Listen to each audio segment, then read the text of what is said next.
berdasarkan beberapa waktu yang lalu saya tuh sempat ada di titik dimana saya merasa bahwa hidup ini kok begini-begini aja ya. Sementara saya melihat orang-orang di sekitar saya itu kok kayaknya jauh lebih keren daripada saya gitu ya. Padahal mungkin saya tahu gitu kan bagaimana kehidupan mereka dan lain sebagainya. Kayaknya juga hidup mereka juga nggak benar-benar banget gitu. Tapi kenapa kok mereka tuh kayaknya keren banget gitu ya. Apalagi kalau seumpamanya kita lihat dari sosial medianya gitu ya. Wih, wis gak karu-karuan keren, bisa berdampak gitu ya, bisa mungkin sukses secara finansial dan lain sebagainya. Nah, saya sempat menanyakan hal ini di dalam hati saya. Nah, mungkin kalau seumpama saudara yang hadir, pokoknya semua yang hadir sekarang merasakan hal yang sama, bertanya pertanyaan yang sama. Jadi waktunya mungkin hari ini adalah saat yang tepat untuk kita belajar bersama-sama. Waktu saya memikirkan hal ini, saudara, saya juga kayak berpikir, iya ya, kenapa ya kok kayaknya aku masih B aja gitu, belum bisa berdampak, dibilang sukses itu juga enggak secara finansial. Apa ya Tuhan ya, kenapa ya, apa yang masih salah di dalam diriku? Tiba-tiba muncul satu ayat yang kemudian akhirnya saya sharingkan hari ini.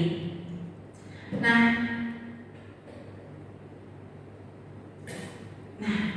kebalik, kita break dulu. Mungkin Tuhan pengen kalau misalnya saudara merasa memiliki pertanyaan yang sama dengan saya, mungkin Tuhan melihat bahwa ada sesuatu yang harus kita bangun sebelum Tuhan percayakan sesuatu yang lebih besar di dalam hidup kita, yaitu adalah membangun fondasi, saudara. Nah, ayatnya dari Matius 7 ayat 24 sampai 27. Tapi sebelum kita buka ayat, kita akan belajar dulu sebenarnya fondasi itu apa sih, saudara?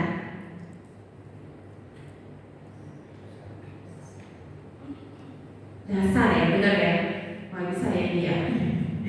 Oke, mungkin bisa dibantukan saja dari sana. Nah, apa sih fondasi itu? Jadi kalau misalnya kita belajar tentang pengertian fondasi, karena saya juga bukan orang teknik sipil bangunan, saudara, jadi saya nyontoh di Google ya. Jadi kalau pengertian fondasi berdasarkan Wikipedia Indonesia, itu adalah konstruksi yang terpenting pada suatu bangunan, berfungsi sebagai penahan seluruh beban yang berada di atasnya dan juga gaya-gaya dari luar. Gaya-gaya dari luar ini macam-macam ya, ada cuaca dan lain sebagainya. Nah, fondasi ini tidak terlihat, saudara, karena dia berada di bawah. Tapi proses pengerjaannya itu bisa lama. Nah, banyak faktor yang membuat pembangunan fondasi ini lama. Salah satunya adalah ketinggian bangunan. Karena kalau kita mau bangun bangunan yang besar, tinggi gitu ya, kayak gedung-gedung pencakar langit, itu pasti membangun fondasinya jauh lebih lama. Nah, saya pernah mengamati, saudara, pembangunan sebuah apartemen waktu itu, karena itu ada lewatan ke kampus saya gitu ya. Jadi dulu itu kayak dikelilingi seng dulu gitu kan. Biasa kalau pembangunan proyek itu pasti ada dikelilingi sama seng, tapi di dalamnya itu ada alat-alat berat gitu ya. Nah, alat-alat berat ini kok kayaknya bangun-bangun, tapi kok bangunannya gak ketok-ketok ya. Kayaknya lu lama gitu. Bahkan kalau misalnya gedungnya itu tinggi, pembangunan fondasinya itu lebih lama. Tapi ketika fondasinya selesai, pembangunan gedung itu kayak cepet banget tuh. Perasaan kemarin baru segini tiba-tiba bisa cepet banget gitu ya. Nah, itu karena membangun fondasi ini butuh waktu yang lebih lama, saudara, daripada untuk membangun ke atasnya. Ketika dasarnya udah selesai, bangunan fondasinya udah kuat, mau bangun tingkat berapa aja bisa cepat dengan bantuan alat-alat berat itu. Oke, next kita buka ayatnya bersama-sama ya. Di Matius 7 ayat 24 sampai 27, saya akan bacakan untuk kita semua.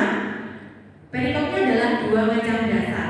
Setiap orang yang mendengar perkataanku ini punya huruf besar, jadi adalah perkataan Tuhan, dan melakukannya, ia sama dengan orang yang bijaksana yang mendirikan rumahnya di atas batu.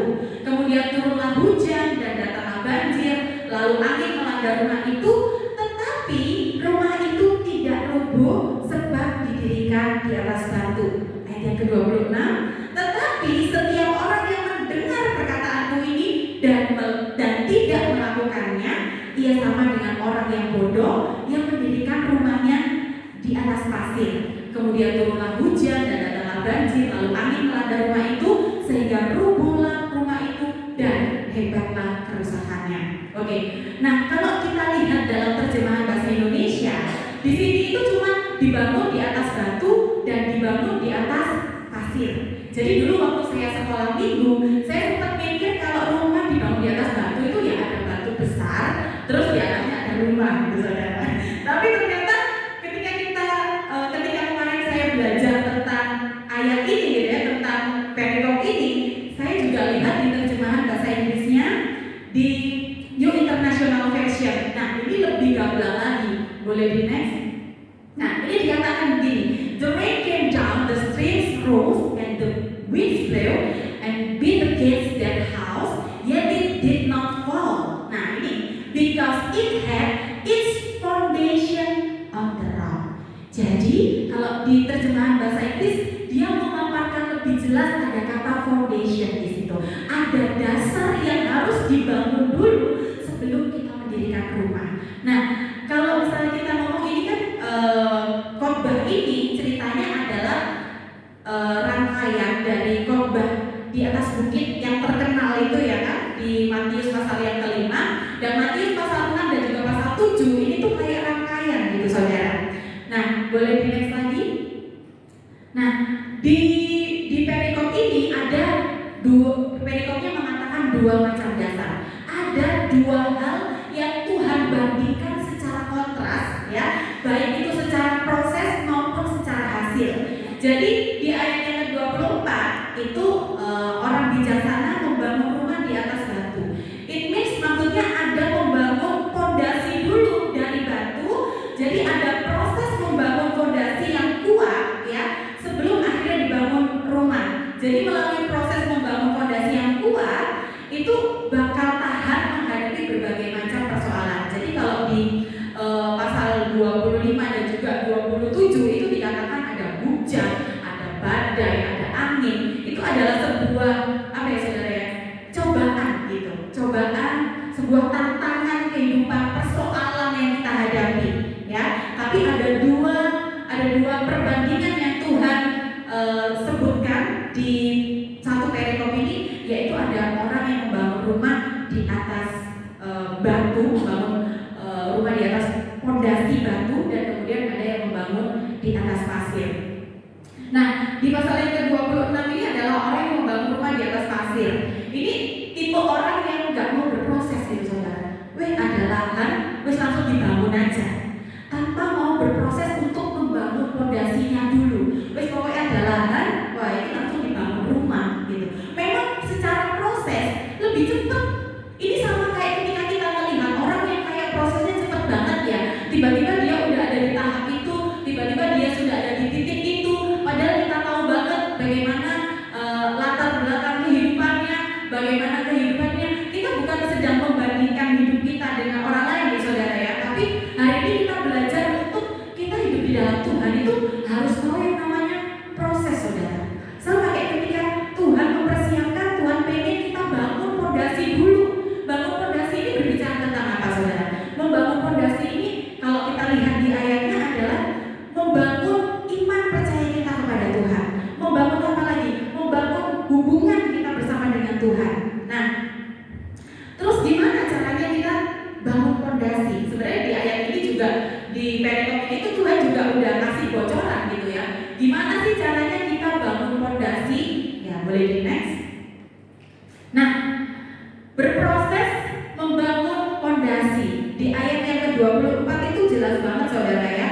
Di ayat yang ke-24 itu dikatakan, sebentar saya coba buka di sini, Matius 4 ayat yang ke-24.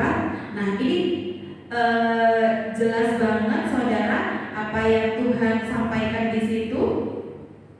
Tidak muncul ya, Matius 4 ayat 24. Oke, mungkin saya back lagi di sana tadi. Nah, di Matius 7 ayat 24 ini dikatakan bahwa setiap orang yang mendengar perkataanku ini dan melakukannya. Jadi highlightnya adalah mendengarkan perkataan Tuhan dan melakukannya. Ini ada dua hal saudara yang Tuhan sampaikan, karena di perbandingan satunya sama-sama mendengarkan firman Tuhan, sama-sama mendengarkan perkataan Tuhan, tapi yang satunya yang orang membangun rumah di atas pasir itu tidak melakukannya, tetapi orang yang mau mendengarkan kepada firman Tuhan dan melakukannya, ini yang Tuhan katakan bahwa orang yang mau mendengarkan perkataan Tuhan dan melakukannya, ini adalah orang yang bijaksana saudara. Nah, tapi kalau misalnya kita ulik lagi gitu ya, saya baca bolak-balik apa ya yang bisa saya yang bisa saya dapatkan dari ayat ini. Saya baca di ayat yang di pasal 7 ayat 24. Setiap orang yang mendengar perkataanmu ini dan melakukannya. Saya baca berulang kali. Saya menemukan satu hal saudara, yaitu di situ ada kalimat yang mendengar perkataanku ini. Berarti di atas pasal 7 ini Tuhan sedang menyampaikan sesuatu. Makanya di ayat yang ke-24 sampai 27 ini Tuhan membahas tentang apa yang sudah Tuhan katakan sebelumnya. Jadi akhirnya saya baca di Matius pasal 5, terus Matius pasal 6, Matius pasal 7, saya akhirnya menemukan sesuatu saudara. Di Matius pasal 6 dan juga pasal 7 itu kita menemukan banyak hal yang Tuhan ajarkan yang kayaknya itu sepele. Kita ngomong mau melakukan kebenaran firman Tuhan, kita ngomong mau mendengarkan kebenaran firman Tuhan. Dulu saudara, waktu saya masih muda ya, sekarang juga masih muda kan ya, mudah-mudahan maksudnya. Waktu saya masih remaja ya, ketika saya memahami ayat ini saudara, setiap kali saya dengar firman Tuhan gitu kan ya, pasti semua solusinya kebanyakan adalah baca firman, berdoa, benar ya saudara ya. Tapi pada prakteknya ketika kita sudah dengerin firman Tuhan, rajin ke gereja, rajin baca firman, rajin berdoa, apakah masalah kita selesai? Tidak saudara, kok bisa gitu ya? Dan malah justru sebaliknya, apa yang kita alami ini kayaknya berat banget gitu saudara. Dan saya menemukan sebuah jawaban ketika saya belajar tentang kebenaran firman Tuhan ini. Jawabannya adalah semakin kita ngerti kebenaran firman Tuhan, semakin kita itu rasanya harus terus bertolak belakang dengan kedagingan kita saudara. Benar ya? Kayak firman Tuhan di Matius 6 ya, itu mengajarkan tentang hal memberi sedekah. Bahkan kalau misalnya memberi sesuatu gak boleh orang tahu, benar saudara. Tapi kedagingan kita pengen pamer gak? Loh, aku ngasih sesuatu ya orang harus lihat dong. Apalagi sekarang konten, bahkan dibikin konten saudara sama dunia. Ngasih orang itu dikontenin. Nah itu kan bertolak belakang dengan kebenaran firman Tuhan. Benar gak? Itu kita harus melawan daging kita loh saudara. Untuk kita mau ngasih orang dengan hati yang tulus, kalau bisa gak ada orang tahu, itu gak semua orang bisa. Benar ya? Kalau bisa seluruh dunia tahu kalau aku lagi ngasih orang gitu kalau bisa. Nah, apakah kita bisa melakukan kebenaran firman Tuhan ini ketika kita ngerti bahwa ini adalah sebuah kebenaran firman Tuhan loh? Nah, ketika kita diperhadapkan pada hal-hal yang begini, kita harus bayar harga. Bisa nggak kita membunuh dagingan kita untuk melakukan ini? Ini baru satu hal saudara. Ada lagi hal berdoa.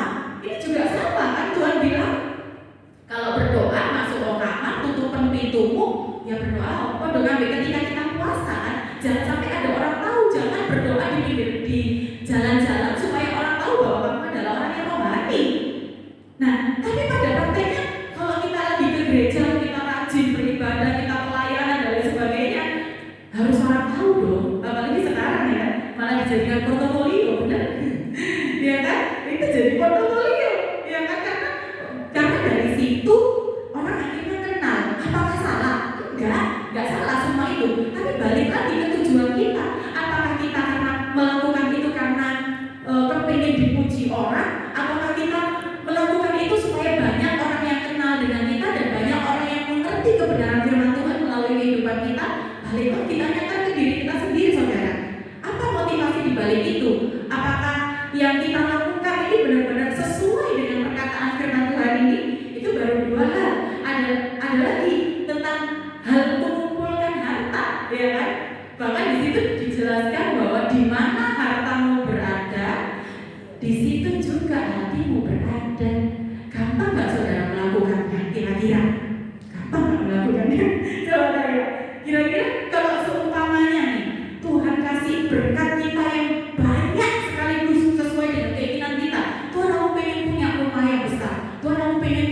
mobil, nanti udah dikasih mobil, Tuhan aku pengen mobil sport. Karena nanti kalau punya mobil sport, circleku akan beda. Nanti circleku adalah Crazy Rich Surabaya gitu ya. Puji Tuhan, saya sudah crazy, tinggal kurang rich-nya doang, jadi tinggal satu langkah untuk bisa menjadi crazy rich ya saudara ya.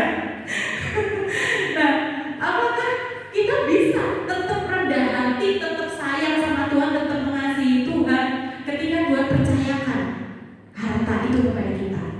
Nah, jangan-jangan Tuhan sengaja belum kasih itu ke kita karena Tuhan kita belum di posisi yang siap. Fondasi kita pengenalan akan Tuhan belum benar-benar kuat. That's why Tuhan belum percayakan itu sama kita. Bukan karena Tuhan gak sayang, tapi justru karena Tuhan terlalu sayang dan Tuhan tidak ingin kita jatuh. That's why kesempatan itu belum diberikan kepada kita. Tapi apakah Tuhan tidak memberikan kesempatan kepada kita? Dikasih saudara. Saudara ada saat hari ini, saudara diberikan kepercayaan untuk bekerja, saudara diberikan kepercayaan mungkin yang masih kuliah. Ya udah, kerjakan itu dengan maksimal. Apapun yang Tuhan percayakan kepada saudara, kerjakan itu saudara ya. Terus kemudian ada lagi nih, Tuhan membahas tentang hal kekhawatiran. Wah, ini tambah lebih susah lagi saudara. Ketika semuanya ada, ketika tidak ada, ketika kita tidak memiliki pergumulan apapun atas hidup kita, mungkin gak khawatir itu biasa lah. Tapi saya rasa selama kita hidup pasti akan ada saat di mana kita merasa khawatir. Gak cuma berbicara tentang harta kekayaan ya, bisa juga tentang pasangan hidup mungkin yang membuat kita galau gitu ya. Kalau anak-anak muda ya, nanti belum punya pacar pengen punya pacar, udah punya pacar, Tuhan bener yang ini gak ya Tuhan ya. Terus udah punya pacar pengen menikah, ketika sudah menikah ternyata Tuhan kok di Tuhan gak cocok ya, awalnya brandingannya apik, ternyata udah menikah kok seje. Kok kayaknya gak seindah waktu pacaran ya, mulai khawatir lagi. Tapi Tuhan katakan jangan kamu khawatir. Loh ya apa terusan? Ini manusiawi gak boleh khawatir. Nah, hal-hal yang menurut kita sederhana ini loh saudara, bisa gak kita melakukan ini sesuai dengan perkataan firman Tuhan? Itu loh saudara ya. Kadang kita itu merasa bahwa ritual yang kita lakukan itu berarti kita sudah melakukan kebenaran firman Tuhan. Kita datang ke gereja, ya memang datang ke gereja itu adalah salah satu yang Tuhan katakan gitu ya. Tapi apakah dengan kita hanya datang, kalau kita udah pelayanan dengan kita pelayanan, apakah itu cukup? Apakah itu sudah membuat kita akhirnya jadi orang yang bijaksana karena melakukan kebenaran firman Tuhan? Belum saudara.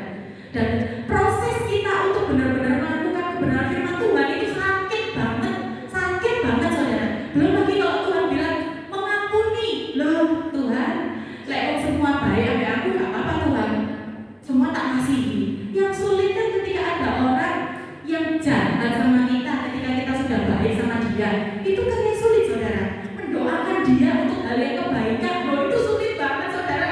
Kedagingan kita ini rasanya meronta-ronta ya, meronta-ronta, benar kan saudara ya. Nah, hal-hal yang seperti ini saudara yang harus mulai kita bangun.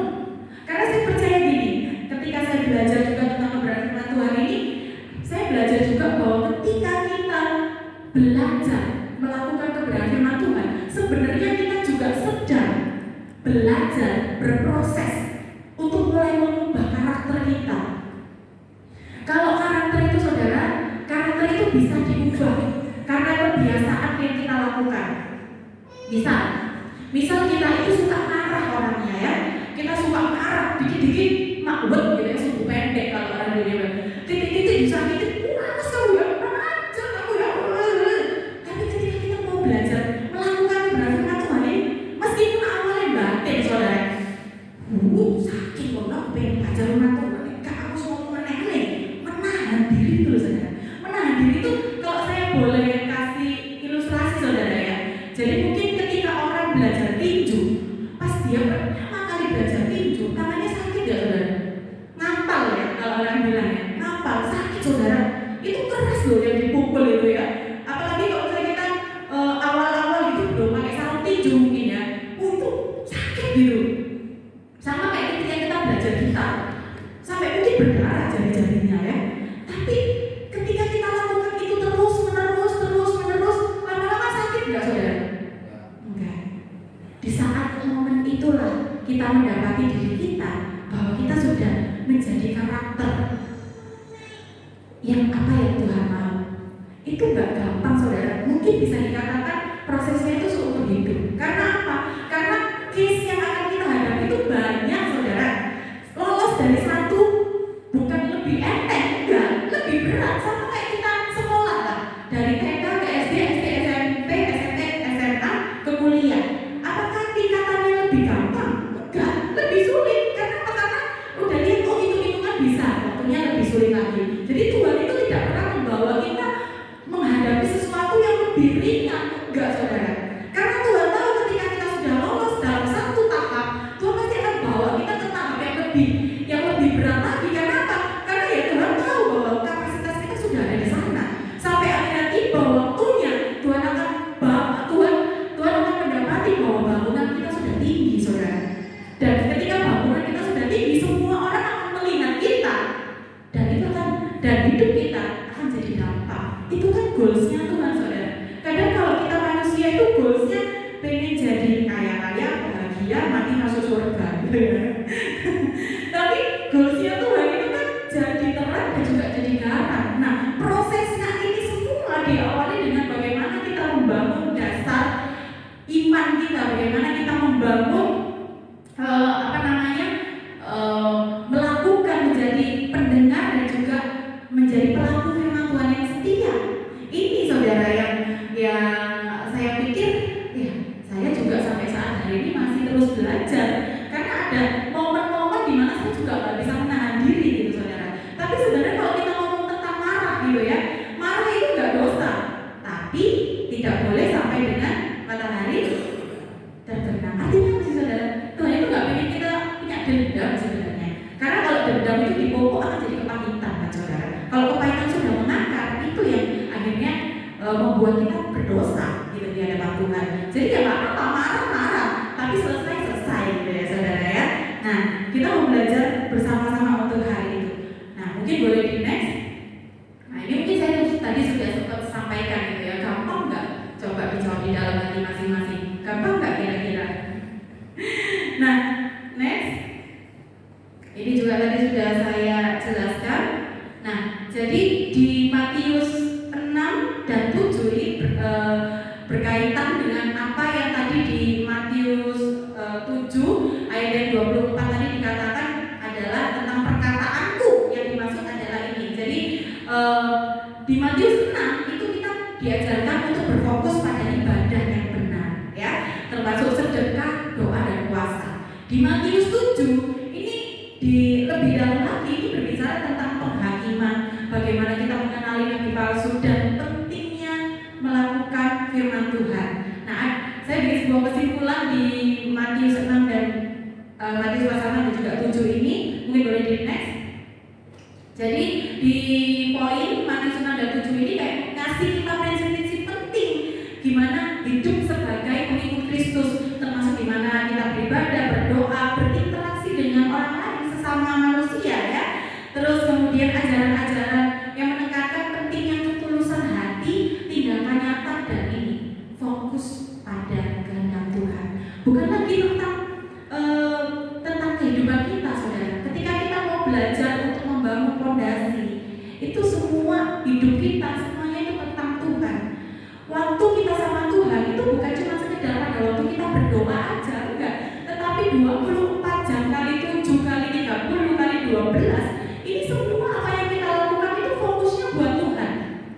Nah, itu yang seringkali kita masih belum bisa ingat gitu kan. Jadi mungkin waktu sama Tuhan itu kita hitungnya cuma dari jam doa doang, cuma jam kita saat teduh doang. Padahal sebenarnya enggak saudara ya. Sebenarnya dalam kehidupan kita ini semuanya adalah untuk Tuhan. Fokusnya pada kehendak Allah, bukan pada diri kita sendiri. Ini adalah proses ketika kita mau bangun fondasi saudara. Ketika kita mau bangun fondasi, ada hal yang harus kita bayar, ada harga yang harus kita bayar, yaitu mengalahkan kedagingan kita sendiri saudara. Itu sulit saudara, prosesnya seumur hidup. Jadi nggak ada orang yang benar-benar sudah melakukan kebenaran firman Tuhan secara utuh, itu tidak ada. Even itu pendeta yang sudah besar, itu belum pasti. Karena di dalam kehidupan sehari